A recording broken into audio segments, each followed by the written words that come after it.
Friday, December the 17th. Santa Claus will be making a pre-Christmas week stop at St. Mark United Methodist Church at 252 North Main Street in Clinton this Saturday, December the 18th. Everyone is welcome to stop by.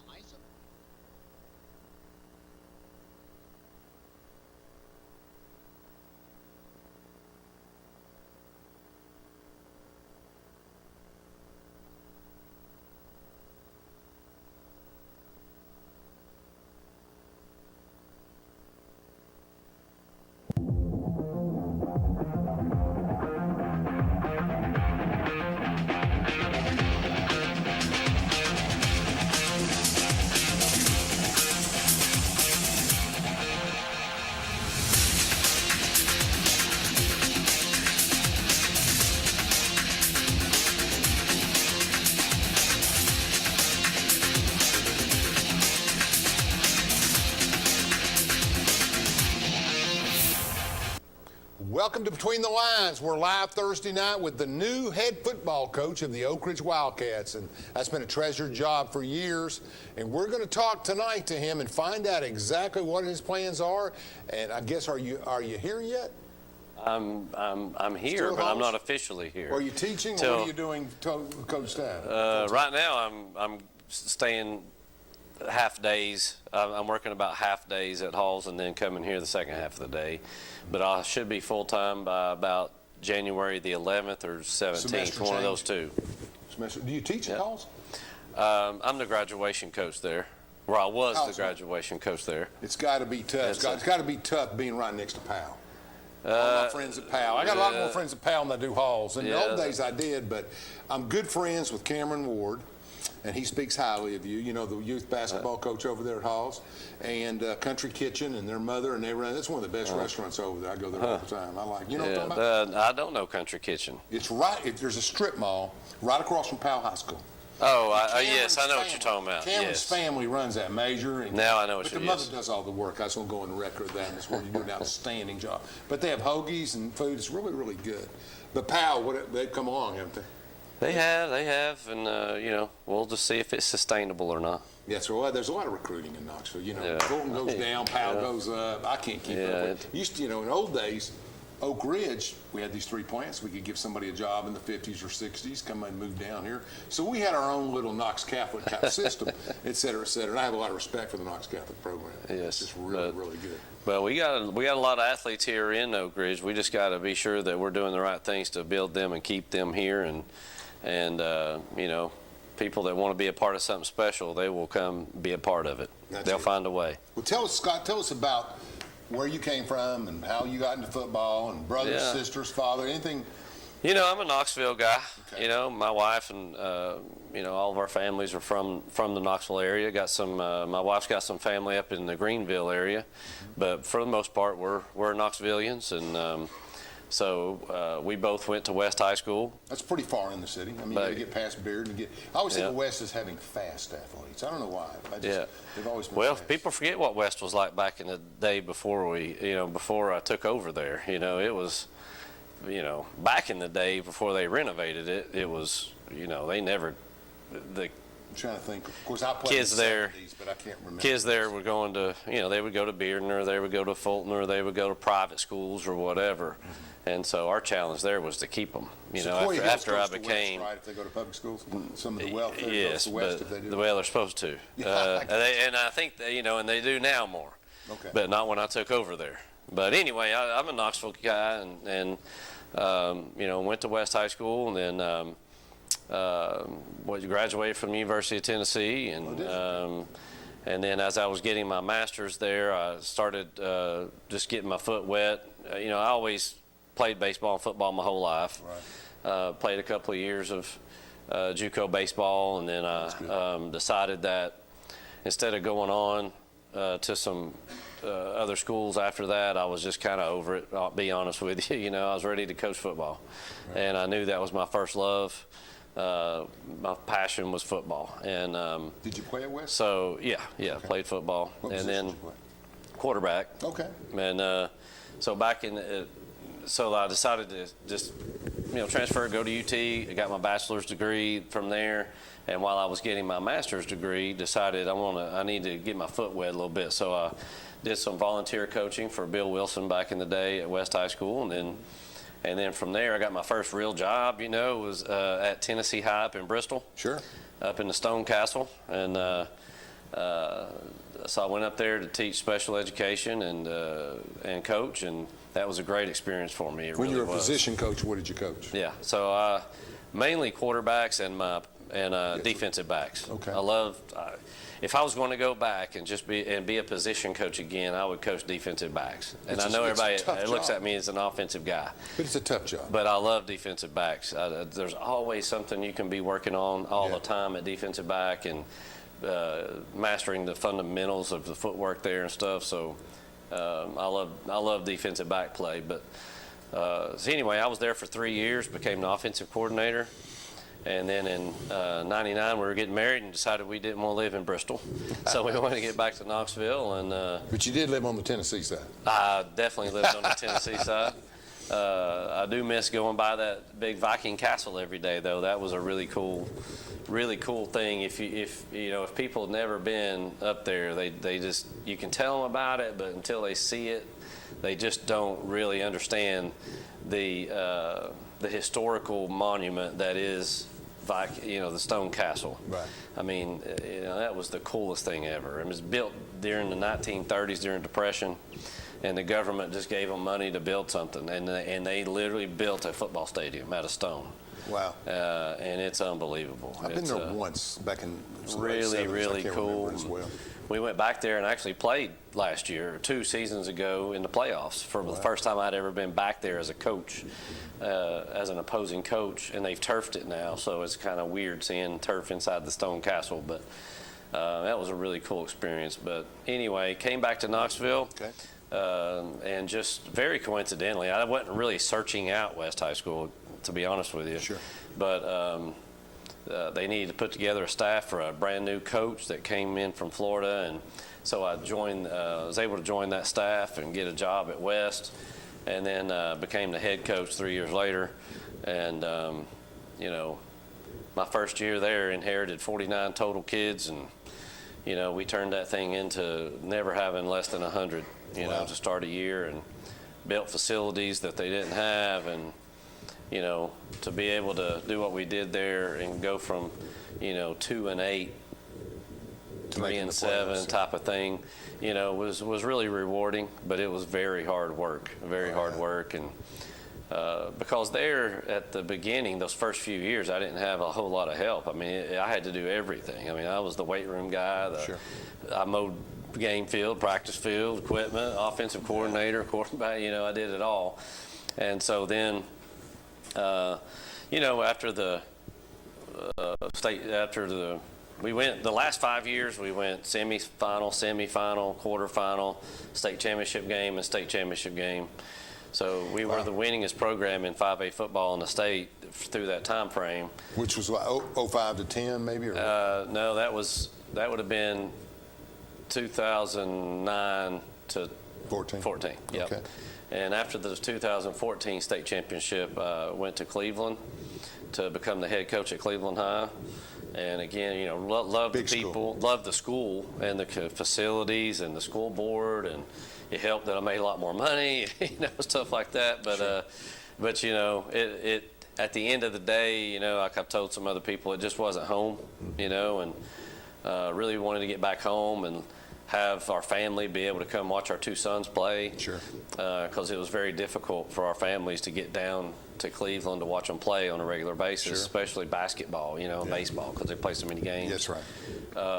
And both of my sons play 2 different sports, so so we wanted to really get back for them. And so when Halls, called and said, hey, would you come visit or whatever, and I did. And the Halls community has been great to us. They really have.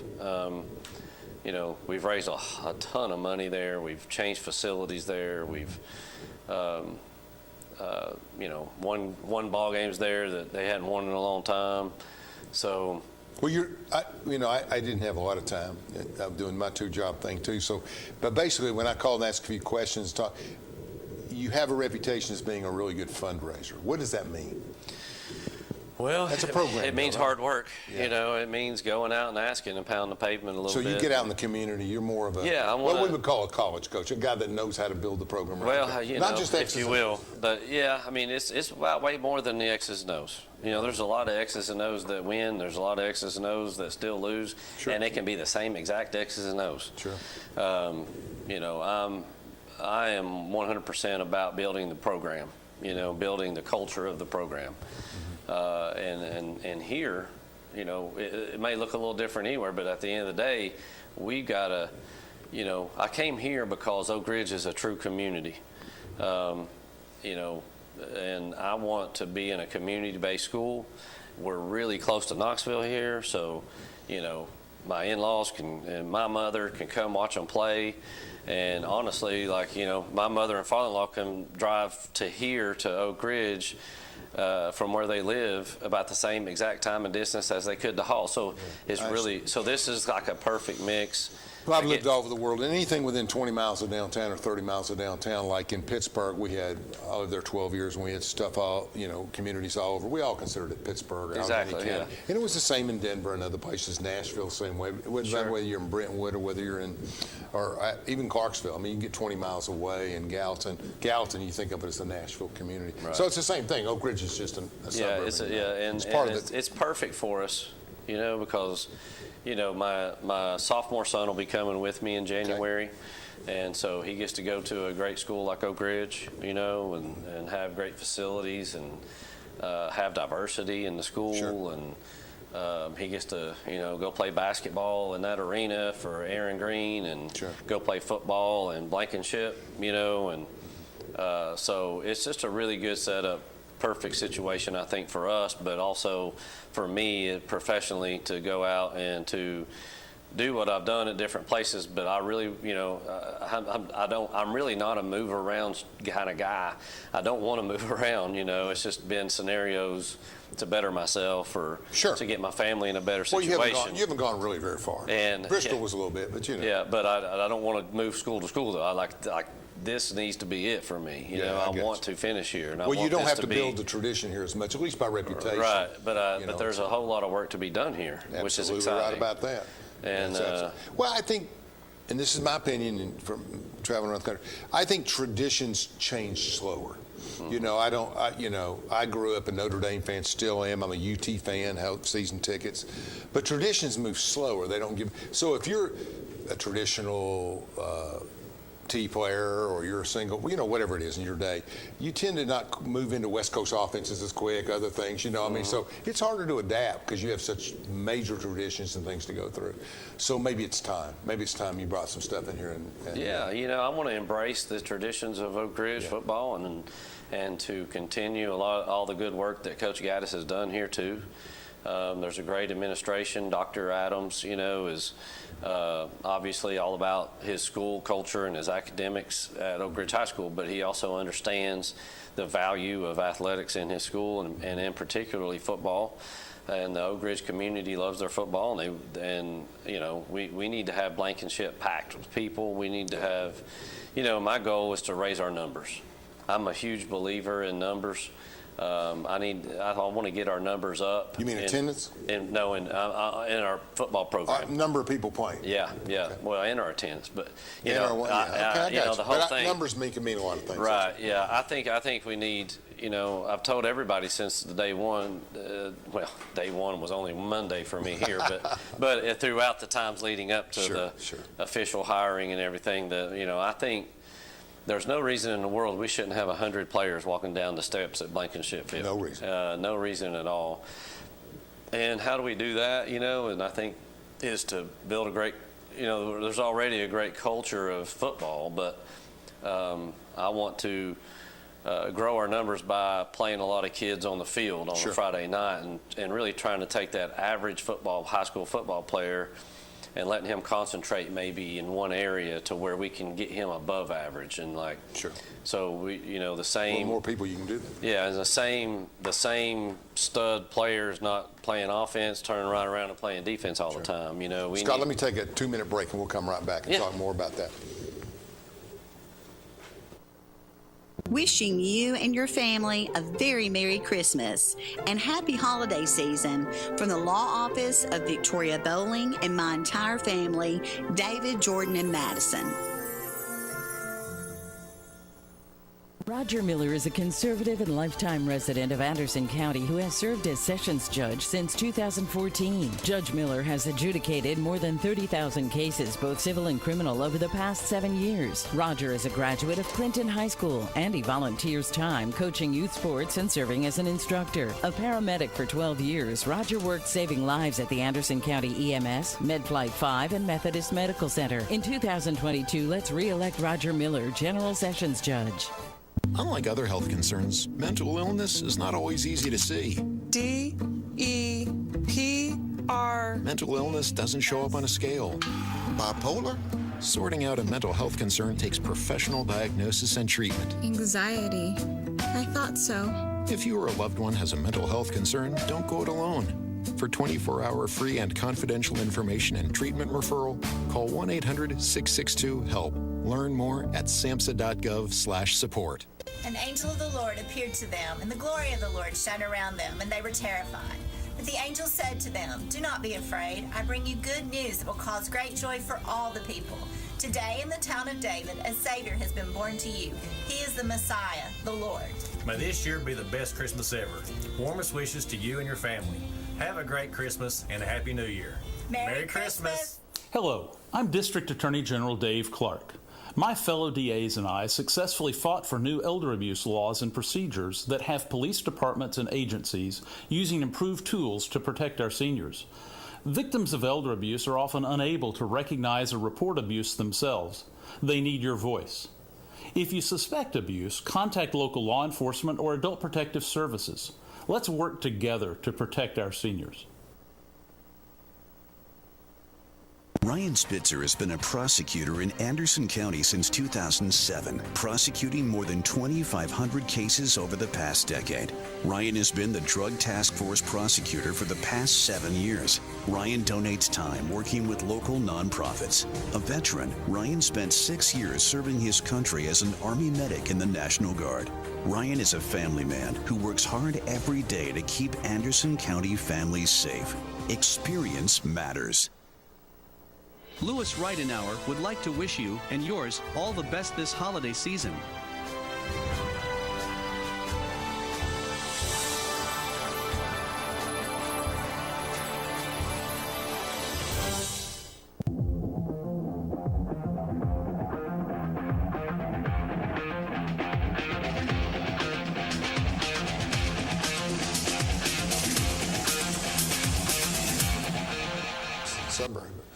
All right, we're back. We're talking to Coach Cummings, getting the lowdown on where we're headed. So we're going to talk a little bit about Oak Ridge football and what we can expect in the next 12 minutes. And let's talk about the pace on offense if you get enough kids out. I mean, I said earlier, I was talking to somebody, I said, it's hard to play fast football. That's a generic term, obviously. To play hurry-up football when you've got 60 kids on the squad, not 80 or 90. Right. Because you got everybody playing, all the talented kids are playing both ways. Kicking game has remained consistent here, but I think, how do you do that? Well, I think it's just philosophically speaking, my philosophy, if you will, of offense, of just a team in general is, everybody needs to have a focused primary position, and then you have a secondary position. Okay. Meaning, if it's, a stud receiver that he has to start at receiver. Mm-hmm. Well, then that guy will get his reps in practice will be indicative of his game reps. Mm-hmm. So he may get 75% of his reps on offense during practice. Sure. But on defense, he's going to go over to the defensive side of the ball during segments of practice and get some, 7-on-7 reps over there, maybe some team reps over there. So we know that He can go over there and do it, and we have confidence in him. But that's not his primary position.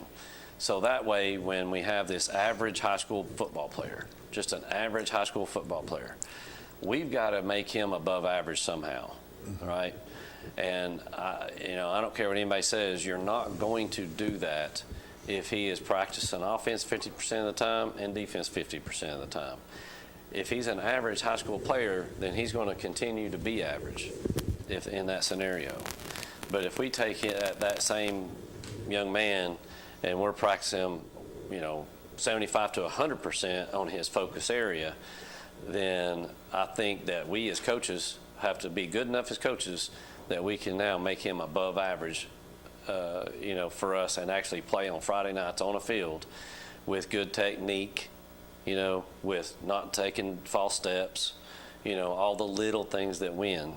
And I tell the players all the time, it's not just a slogan.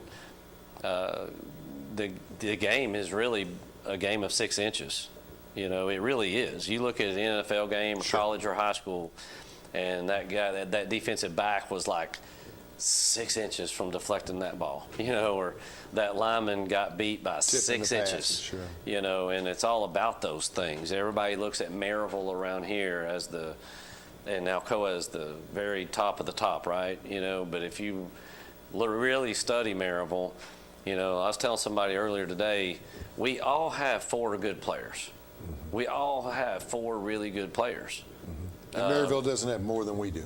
They just get more out of the 6. But it's players 5 through 11 on the field that beat you.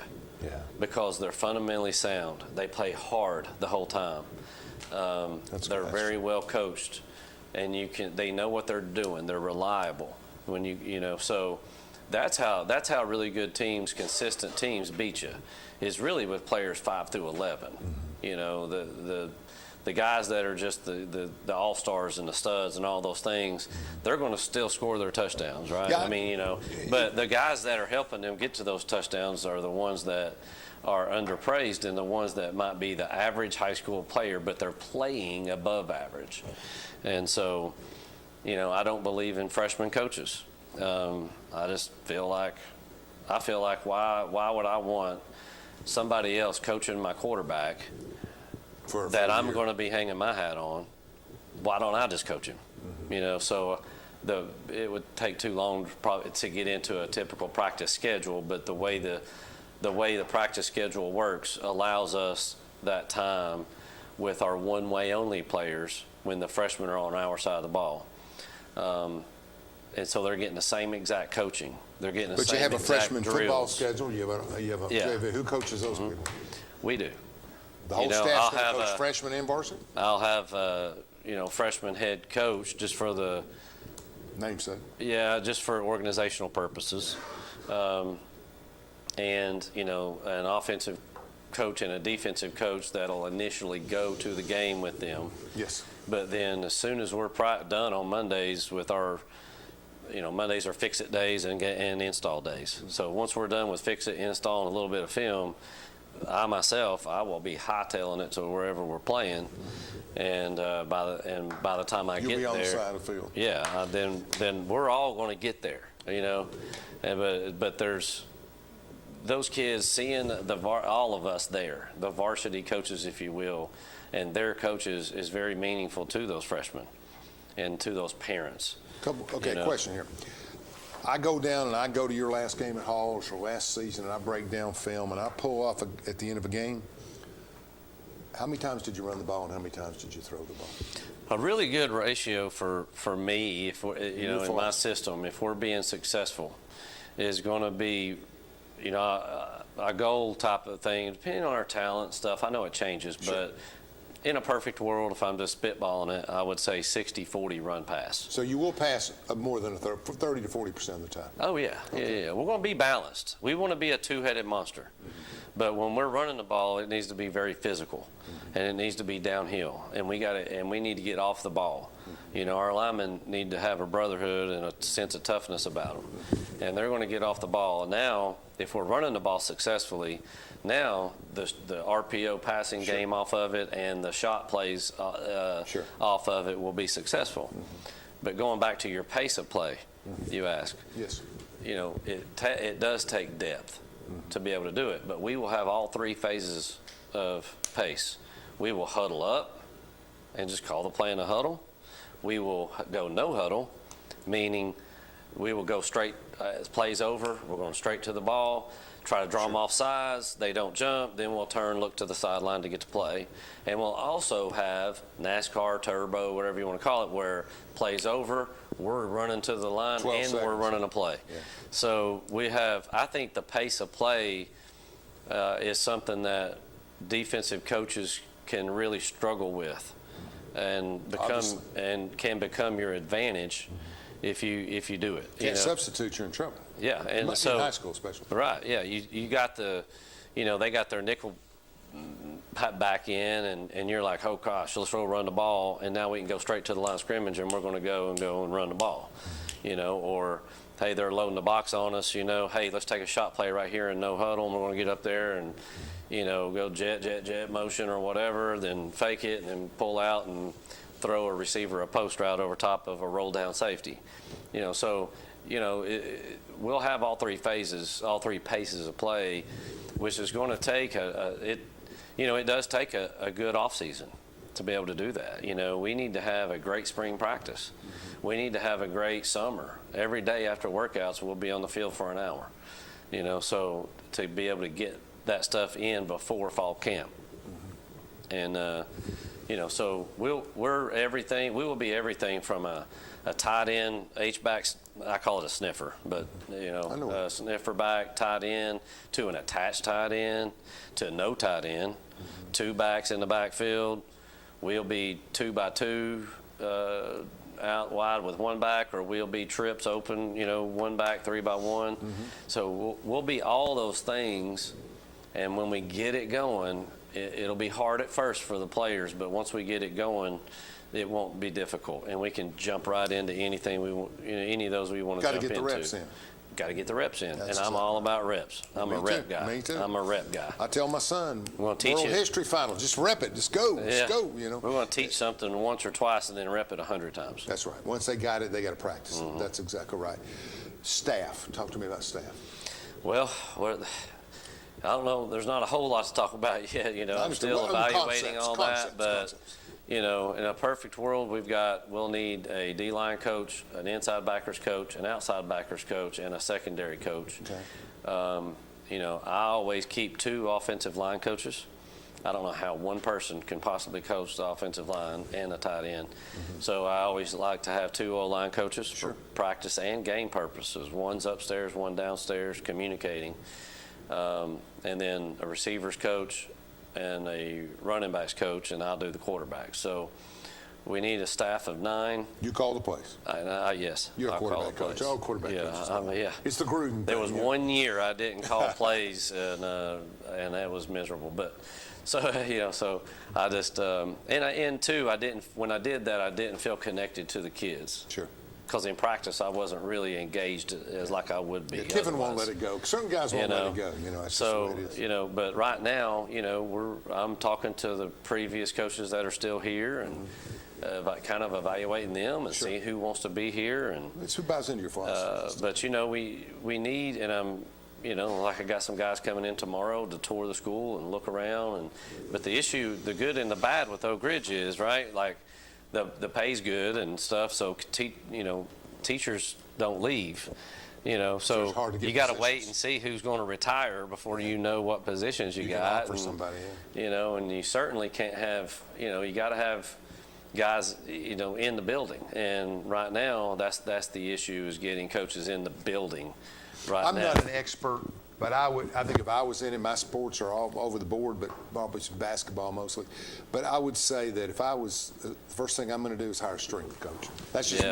I'm putting my guys in the weight room, especially the front 5 and the back 5, and they're coming out in shape and strong. I got really spoiled and used to having a strength coach at West before I left, and then at Cleveland the whole time. And that strength coach did nothing but strength training all day. His classes were strength training. Diet too. With only athletes. No regular students. So so all the players were getting their workouts in during the school day and in season. And if you play basketball and football, and let's clarify that for parents. He's not saying they didn't go to other classes. What he's saying is, where your child or my child may take a phys ed class, they would be in that class with that weight building. Yeah, because that's their focus. They'd still be going to math, English, and social. Yeah, they're going to do that. I'm saying one class. I got it. One class during a day. the day, though. I wanted to make sure they understood they're getting an elective credit for going to advanced strength training class with a certified strength coach. And non-athletes get the same thing in phys ed, maybe a walking aerobics class or whatever. Exactly. So that way, that kid that plays basketball and football, they're getting their strength in, they're getting their lifting in during basketball season too, as long as they don't have a game, or whatever that day. And so because our goal will be to get stronger in season. Mm-hmm. It's not. Sure. Your goal shouldn't be just to maintain during the season. That's a misnomer. You should want to actually get stronger during season. Sure. And so, that's going to be that's something I'm really working on right now hard, is to find, a proper strength coach, at least even though it wouldn't be during the school day in class, but it would be, after school at our football workouts. And then we will all support that person as coaches. Brad, let's take a break. Coach, thank you so much. We'll be back in 2 minutes, 3 minutes. Ryan Spitzer has been a prosecutor in Anderson County since 2007, prosecuting more than 2,500 cases over the past decade. Ryan has been the Drug Task Force prosecutor for the past 7 years. Ryan donates time working with local nonprofits. A veteran, Ryan spent 6 years serving his country as an Army medic in the National Guard. Ryan is a family man who works hard every day to keep Anderson County families safe. Experience matters. An angel of the Lord appeared to them, and the glory of the Lord shone around them, and they were terrified. But the angel said to them, "Do not be afraid. I bring you good news that will cause great joy for all the people. Today in the town of David, a Savior has been born to you. He is the Messiah, the Lord." May this year be the best Christmas ever. Warmest wishes to you and your family. Have a great Christmas and a Happy New Year. Merry Christmas. At Social Security, we are always thinking of ways to save you time and make things easier.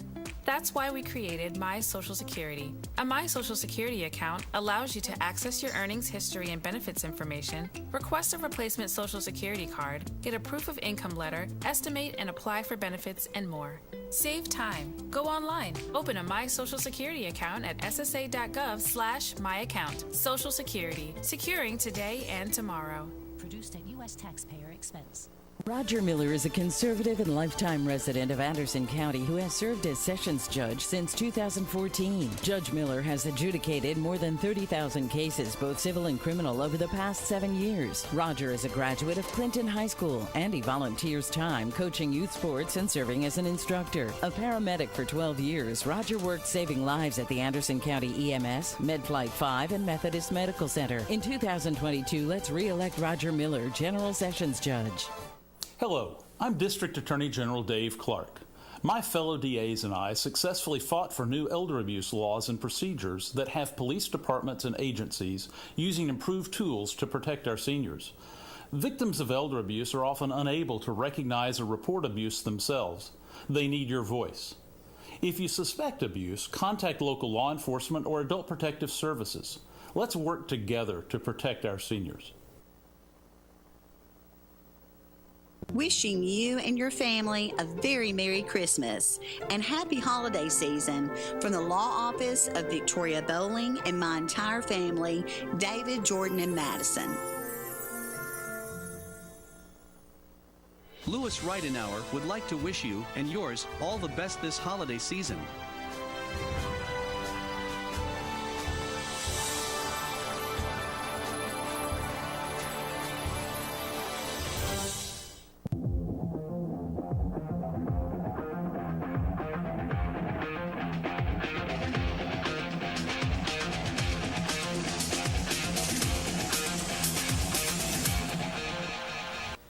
Welcome back. We're getting an insight into what Oak Ridge football may look like next year.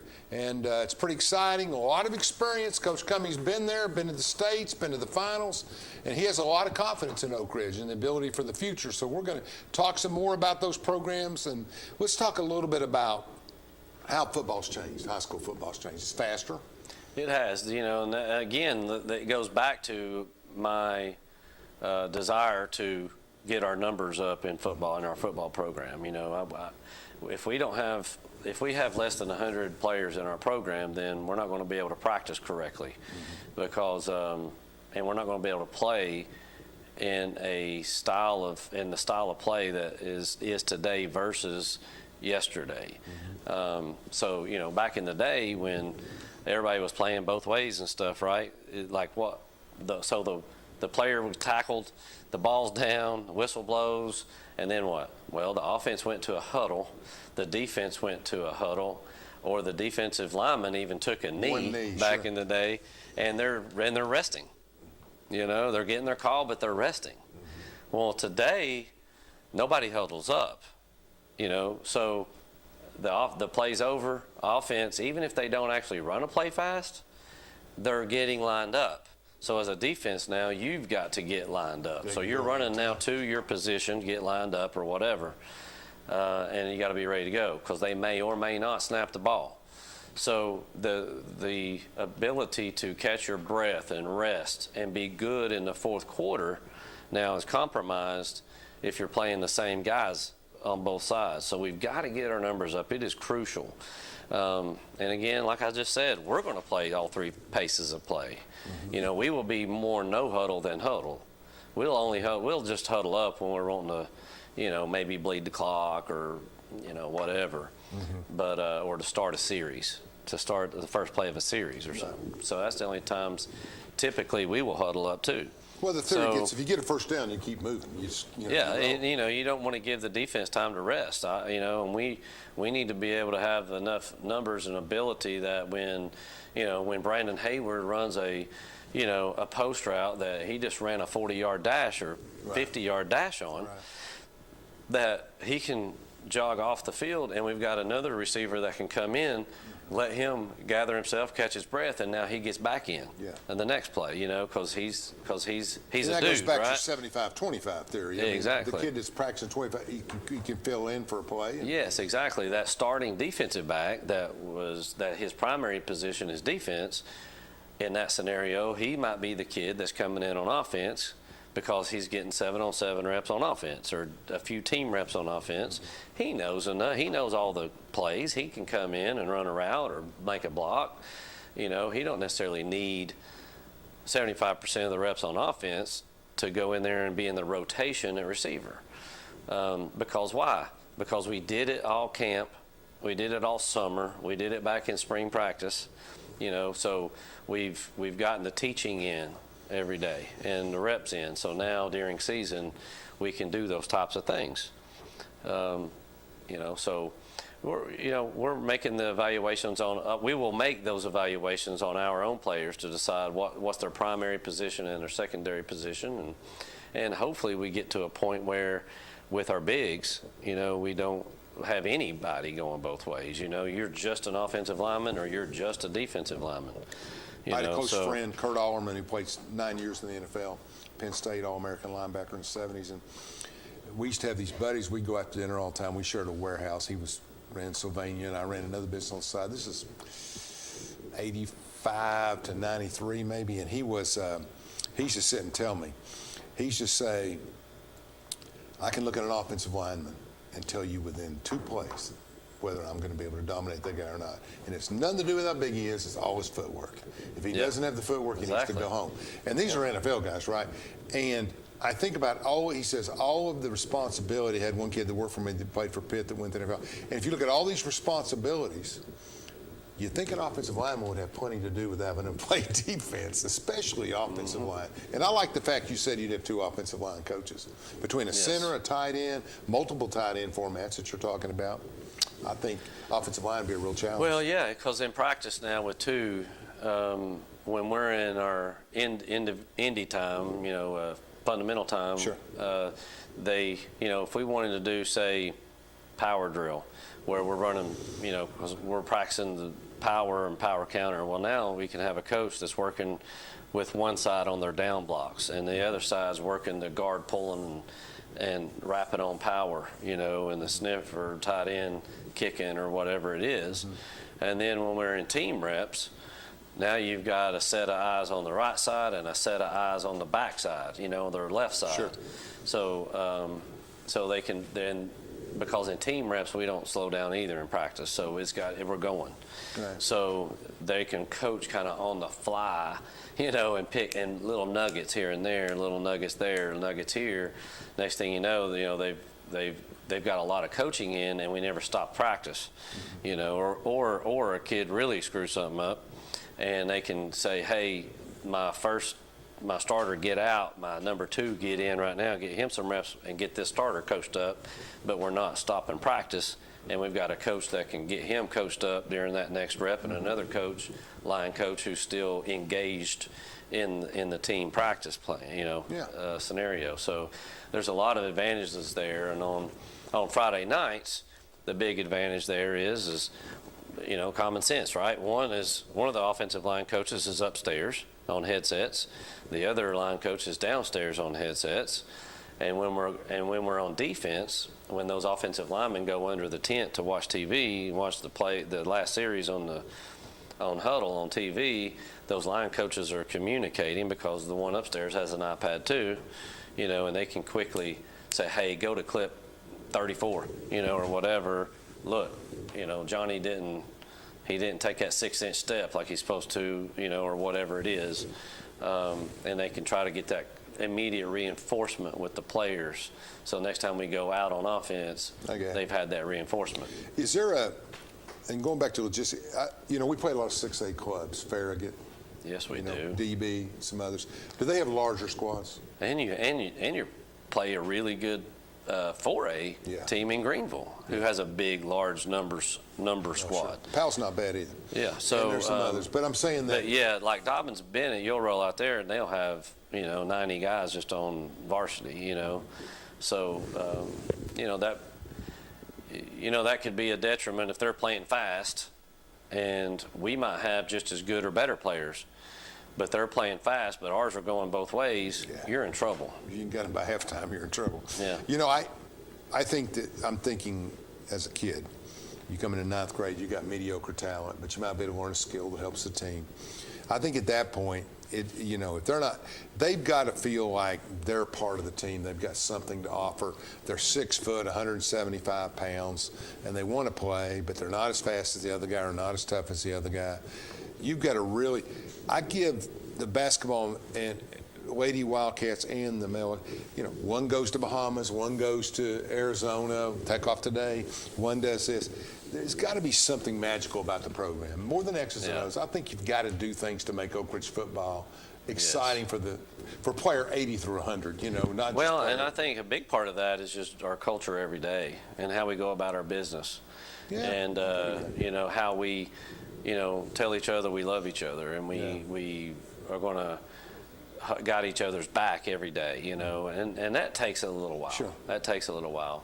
With COVID, it's been tough the past 2 years because, I don't know about Oak Ridge, but we haven't been able to really do the things that we would want to do with our team. Like I used to take the team whitewater rafting, and with COVID, you're not supposed to be on a bus together. You know what I mean, or Knoxville's whatever. unique. Yeah. So now, yes, exactly. Nice, Knoxville. But now it's opened up more, and hopefully we can do some more team type stuff to help us, bridge that gap of being a brotherhood. Well, I think that's right, and you belong, whether it's a ring or whether it's just that feeling or whatever. I agree with you 100%. Yeah, and that's another reason, by the way, just on that topic, I don't believe in freshman coaches, because what happens? You got freshman coaches, and those freshmen go down to the other end of the field or a different field, right? And they're just kind of over there, and you might have 3 freshman coaches or something, but I don't know. Unless they're way better coaches than me if there's only 3 of them, and they're trying to coach offense, defense, special teams, and all the positions. Well, I think when it was in Jefferson, when it was a junior high school, I think it had more meaning to it because, and I quarterbacked at Jefferson. I think it's you had your coaches that didn't coach varsity too. It was all encamped into Jefferson and Robertsville, and you had ninth graders, and they were the varsity, and coaches coached, and we learned, and then the next year you went on to the high school. But when you're part of a 4-year school, and those freshman coaches have to come back and help with the varsity too, they're not really vested in that. There you go. Not there as you go. much. So, Not as you much. know, we'll have the freshmen will just wear a different color jersey, which they already do, so it's great. But during the practice, while if it's an offensive emphasis time, defense will have their one-way only players that don't practice offense at all, and the freshmen. So those guys are getting the same exact coaching as the varsity guys are getting, same exact drills. And in a lot of cases with their one-way only players, those players their job is to bring those freshmen along and teach them the ropes. Yes, sir. So, and I want the culture to be one of that our upperclassmen take care of the freshmen. You know, like, you know, obviously, I mean, it goes without saying we're not, you know, hazing, stuff like that's just not going to happen. But even I'm talking about above and beyond that. Like, hey, freshmen, we're supposed to be, you know, we're supposed to be in linebacker drills right now. Get to line, you know, or like, hey, you know, you didn't take a 6-inch step here on your read step. You know, you're supposed to, whatever the case may be, fundamentally help those freshmen fundamentally, and help your coaches by coaching up these guys and being a mentor to them. Okay, I get it. Brad, let's take one more break before we go in the final section here. We're going to talk about Garfield and Coach Gaddis a little bit, so, and some other things. So let's go. Ryan Spitzer has been a prosecutor in Anderson County since 2007, prosecuting more than 2,500 cases over the past decade. Ryan has been the Drug Task Force prosecutor for the past 7 years. Ryan donates time working with local nonprofits. A veteran, Ryan spent 6 years serving his country as an Army medic in the National Guard. Ryan is a family man who works hard every day to keep Anderson County families safe. Experience matters. An angel of the Lord appeared to them, and the glory of the Lord shone around them, and they were terrified. But the angel said to them, "Do not be afraid. I bring you good news that will cause great joy for all the people. Today in the town of David, a Savior has been born to you. He is the Messiah, the Lord." May this year be the best Christmas ever. Warmest wishes to you and your family. Have a great Christmas and a Happy New Year. Merry Christmas. Roger Miller is a conservative and lifetime resident of Anderson County who has served as Sessions Judge since 2014. Judge Miller has adjudicated more than 30,000 cases, both civil and criminal, over the past 7 years. Roger is a graduate of Clinton High School, and he volunteers time coaching youth sports and serving as an instructor. A paramedic for 12 years, Roger worked saving lives at the Anderson County EMS, MedFlight 5, and Methodist Medical Center. In 2022, let's re-elect Roger Miller, General Sessions Judge. Hello, I'm District Attorney General Dave Clark. My fellow DAs and I successfully fought for new elder abuse laws and procedures that have police departments and agencies using improved tools to protect our seniors. Victims of elder abuse are often unable to recognize or report abuse themselves. They need your voice. If you suspect abuse, contact local law enforcement or adult protective services. Let's work together to protect our seniors. Wishing you and your family a very Merry Christmas and Happy Holiday Season from the Law Office of Victoria Bowling and my entire family, David, Jordan, and Madison. Louis Ridenauer would like to wish you and yours all the best this holiday season.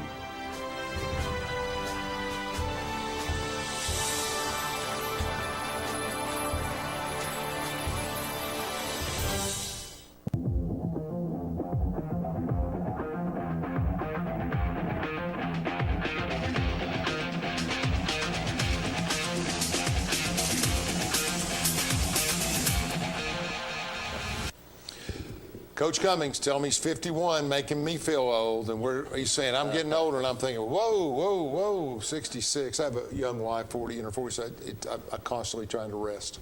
I mean, she just, go do this, go do that, and I'm lucky to walk, you know, so it's tough. But anyway, Oak Ridge will be a special place for you. I think you're going to do great. And you couldn't, I mean, I've seen scenarios in business all over this country, from New York to Denver, things everywhere. I don't think you could have a better scenario as a head coach then Garfield Adams as your principal, and Joe Gaddis as your. Both of them know the game. They're both football guys. Obviously, Joe is, and Joe's just a good guy. He's a program guy. He's a builder. He's a Yankee.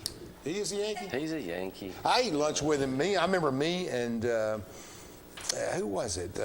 What I consider Gullmeyer and I went down to West Tennessee one time. We were working and had lunch when he was coaching down in Paris or whatever, in between stints. Henry County, I think. Henry County, yeah, and they were doing well. They were in the quarters, semis. We were just down there for Nashville for working, and we went down and had lunch with him and everything. He's a football guy. He's just great. And he doesn't sleep. Yeah, it's the weirdest thing I've ever seen. I don't know him that well, but that's crazy. I mean, he seems like he's always on the go. Just call him. 3 a.m. He'll be awake. Wonderful people. Yeah. But he loves it. He loves the game and everything. In Garfield, he's just he's a go-getter. I've known Garfield since he got out of high school and college. Well, I mean, the truth is, if it wasn't for those guys, I wouldn't be here. I believe that. I believe it. It's Oak Ridge has a lot of reasons to want to be here. But you got to have a supportive administration to make it work. You just have to. I just am a big, and Keith Philhauer's been on the show, and others have been on the show, and I just think this school system as a whole, and I have a lot of things I don't agree on because I'm a parent and I'm other things, but they're very responsive. My kid steps out of the hallway, I get a text or an email from the school. We noticed today at 3:41. I mean, it's just, they're just so responsive to everything, and they do such a good job. And the vice principals, Stephanie and those, and I saw the new vice president without singing today on some text or thing he had doing something with the class, my son's class, and I'm just real grateful for those guys. I think absolutely. But I think you have to have room. You have to have room, and I think they'll give you the room to do the things. Well, I mean. Coach Gaddis is probably watching right now. He is. He called. He wasn't no channel or something. Yeah. But he keeps saying. I told him last night, don't say it again. But he's like, hey, I'm just going to step back. I want to be in the background, and you need me, you let me know. But I'm not going to be in the way, or I'm not going to be standing there at practice or whatever. And I keep saying, Coach, it's about us. It's not about me. And. He wanted me to have my day on the Meet the Team Day and all that, and I understand, but, this really is a team effort, and it's not about Scott Cummings, and Coach Gaddis is welcome at anything we do, whether it's practice or, he can come to coaches meetings if he wants to. I don't care. I've been doing this long enough to. I think he's ready to turn it over. I've been doing this long enough to where I'm comfortable in my own skin, and I know how we're going to practice. I know how we're going to go about our business, and so he's welcome at anything. I'm going to tell you something about Coach Gaddis, and this is back when we were working on the Blankenship projects, and everybody was involved, and all the business community was involved in the revitalization. If it hadn't have been for the determination of Joe Gaddis to get things done quickly and to say, look, I've had enough, do this, or call me or somebody else on the team. Joe pushed the project through. Everything you got up there, boards, everything. Joe had an ability to push things through when there was stalemate. He really, he provided great leadership. Everything we have up there is really a reflection of, Garfield wasn't here. I'm not going to hesitate to ask him to continue some of that leadership. Well, then they say he's a fundraiser, Joe. They say he's a fundraiser. So there's some things that can still be done. We're putting plaques. They're putting plaques. I didn't do much with that. I mean, I just think at a place like Oak Ridge, you got to think big. Absolutely. I just do. And I think that, it may sound, some people may think it's far-fetched right now or whatever, but personally, I think that we need to work toward an indoor facility. Clinton got one.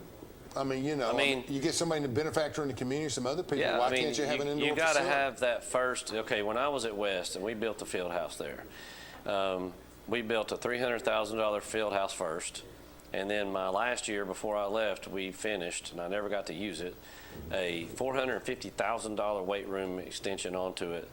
That was my dream weight room, Now, in both of those projects, they're more capital projects. You're talking about there's close to, $1 million there in projects. Well, you got to have that big first donor You know, That's right. You can't nickel and dime having been a grant writer and a fundraiser, everybody wants the last 100, not the first 100. Exactly. So, you know, and, you know, but if you can get that first, like, $50,000 to where whatever that, which is hard, but if you can, now you can start building on top of that and getting people to buy in. Oh, this is real.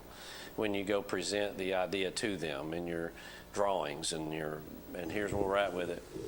But if we can get that first benefactor, that first person to say, you know, hey, we do need that. And I feel like, you know, okay, when it rains right now, you know, which is, the practice field is awesome. I was telling Coach Gaddis earlier, I'm glad it's grass. Because we played every game the last 2 years on turf. And then we go to the playoffs and go to Upper East Tennessee somewhere or whatever. And it's not just grass; it's like thick, like, cow grass. Yeah, cow grass. You know, and to be honest about it, I don't think we responded very well. Yeah. So I think that this program needs a grass field. But what if it's a monsoon outside and you can't get buses or whatever to get down to Blankenship and practice on the turf? Because it's not just a walking distance deal. So, you know, I think an indoor... That's something unique about Oak Ridge. The field is really, you know, completely off. You know, most high schools have stadiums near their schools. Exactly. So, but I think that we need to really shoot for the stars a little bit and shoot for an indoor practice facility here, you know. Where would you build? You know, I don't know that yet, you know, but we're going to find a place. We're going to find a place. It's got to be close to high school. Yeah, we'll find a spot. I mean, that's a good idea. I think those kind of things. But I think you have to lead with 100 players. You have to lead with the rebuilding of the team. Because what happens is you get 100 families invested in the project rather than 60. And somebody out there's got some 5'9" place kicker, and they've got $1 million to get. Well, here's the other thing to it. Right. When we built both of those projects when I was at West, neither one of them was all hard cash money. We had construction companies that gave us in-kind things like light fixtures or brick or block or and we whatever. had a moderate amount of that at so if you have that commitment and a promissory note for that or whatever, you can show on the itemization, you know, hey, we've got this, that's worth this much, whatever. So it doesn't have to be all hard cash, but you've got to obviously have the hard cash. But if we had those commitments by, you know, construction companies, lighting companies, you know, whatever. So there's all kinds of ways of going about that, but we've got to start. But you do have, you know, got to start with that big push guy, that big. Here's this. Get this thing when started. Anderson County put their turf on this time, they called 6 people, 50, 100, 50, 100, 50, 100. It was over. We had to work hard at it. We had to get a lot of different people in the game. We didn't have many people step out like that.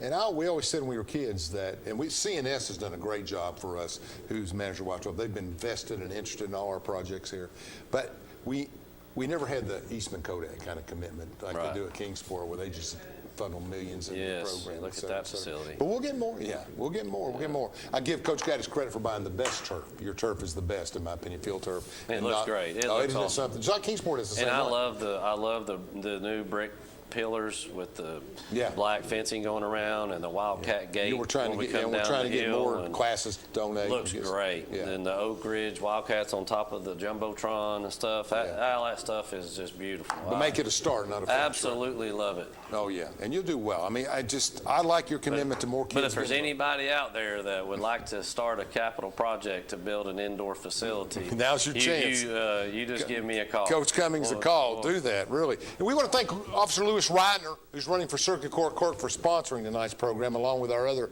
commercial sponsors. It's going to be a great future, I think. And it's always exciting when there's coaches changes. You know, I mean, it doesn't really. People are just excited that something great may happen, and I think you're right. I think you're building from the ground up. You're talking about infrastructure, indoor facilities, 100-player teams. You're not talking about we're going to throw the ball a lot, although Josh did. We're going to throw the ball. We're going to throw it. You know what I mean? But you're starting at the beginning of the project, not the end of the project. It's about our culture, not the place. I've talked football over this country, and I don't think I've ever heard about tight end spotting and doing that things on a high school level. Obviously, you're doing a pro level a lot. You hear a lot of that stuff. But I think you got a good grasp of it, broad. Be more exciting, be faster. If you I'll got the kids? be honest with you, I'm not sure how fast. I've only seen a little bit of last year's film at all. I'm going You'll just be fast. study that some over the break, see what, study the players some and stuff. But it depends on the situation, how fast we'll play. But we want to be very diverse in our schemes, and that's defense too. We want to be. Coach Cummings, we need everybody's help to start doing this and getting it done, and let's get involved and let's help Oak Ridge football. And we're great. We're so happy you're here. Thank you. Thank you for Appreciate everything it. you're doing. That's it for tonight. Thank you for watching Between the Lines.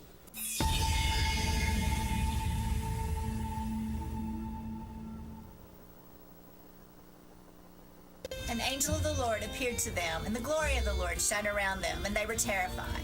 But the angel said to them, "Do not be afraid. I bring you good news that will cause great joy for all the people. Today in the town of David, a Savior has been born to you. He is the Messiah, the Lord." May this year be the best Christmas ever. Warmest wishes to you and your family. Have a great Christmas and a Happy New Year. Merry Christmas. Wishing you and your family a very Merry Christmas and Happy Holiday Season from the Law Office of Victoria Bowling and my entire family, David, Jordan, and Madison.